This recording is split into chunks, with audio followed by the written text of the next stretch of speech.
So, today I want to talk about the fact that ignorance is literally making us slaves to the system.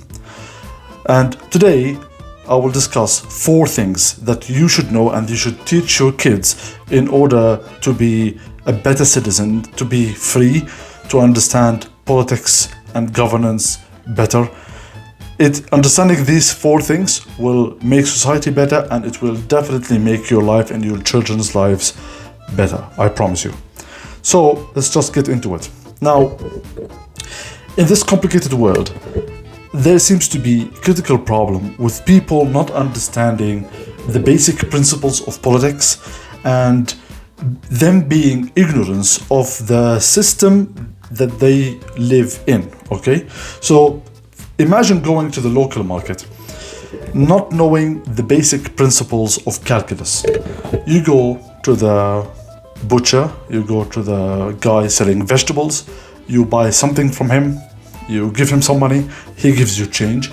If you don't know basic calculus, you'll easily fall a victim, right, to the integrity or lack thereof the merchant that you bought the produce from. You can give him $100, he may owe you 50, but he'll give you 30. But because you don't know calculus, you can easily fall victim, right? It's the same, but at a much larger scale when it comes to politics, governance, and law. So, long story short, there are 4 principles that you should know and that you should teach your kids. And these principles, knowing them and honestly understanding them, will make your life so much better, I promise you.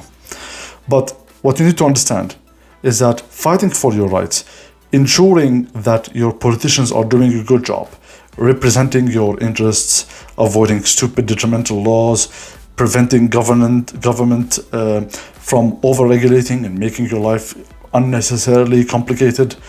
All these are supremely important things that most people somehow ignore.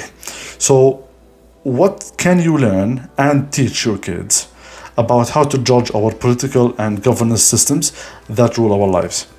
Well, it's a complicated question because political systems are different throughout the world, but these 4 principles that I'm talking about apply everywhere. So what are they?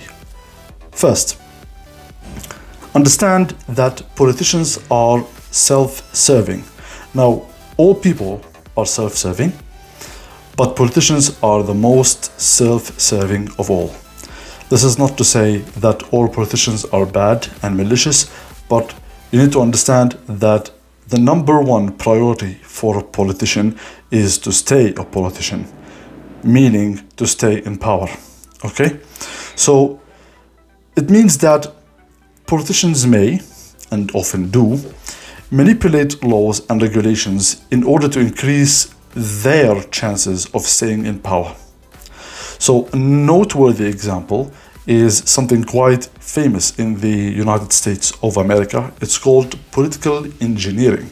So arms manufacturers, what they do is that they intentionally spread their manufacturing processes throughout multiple states around the United States, because this way they can guarantee getting more and more contracts and funds from the American Congress, because by spreading these jobs across multiple states, these congressmen can say that, well, I created jobs or I saved jobs for the people of my state by getting more weapons and by getting more business, giving more business to these weapons manufacturers. Okay, so this is how it works basically. So the second principle is there is no free lunch.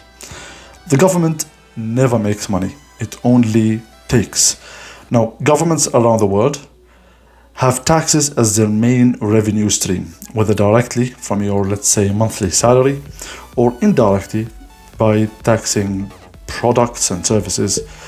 The governments cannot give you money without taking from other people, and a politician promising you funds and benefits means that, by definition, He's planning to take money from you in other ways. So the government is never a productive entity in society. It only takes from others to give you, and vice versa, except of one sneaky method, which takes us to the third principle, which is printing money is stealing money. When the government prints money, it is effectively raising the supply of existing money.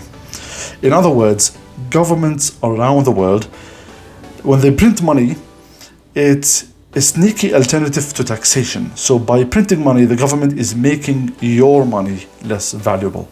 This is the main cause of inflation and is what makes assets more and more expensive in time. So in other words, the main reason why housing is getting more and more expensive around the world is because of the increase in money supply. So there has been much more money being printed than houses being built.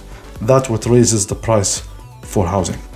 So now we get to the fourth and last principle for today, which is laws and regulations are made by people just like you and I.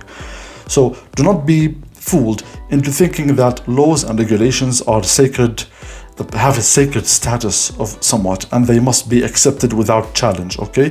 We're not living in the 15th century anymore, and the government does not derive its legitimacy from God. You have the right and the ability to challenge these laws and to question them.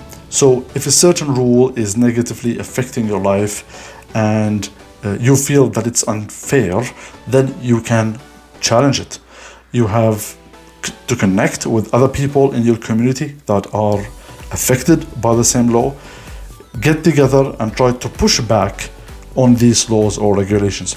Now, you may not be able to change the law by your own, but when you get a community and you would bring people together, your chances are much higher, because with unity comes power.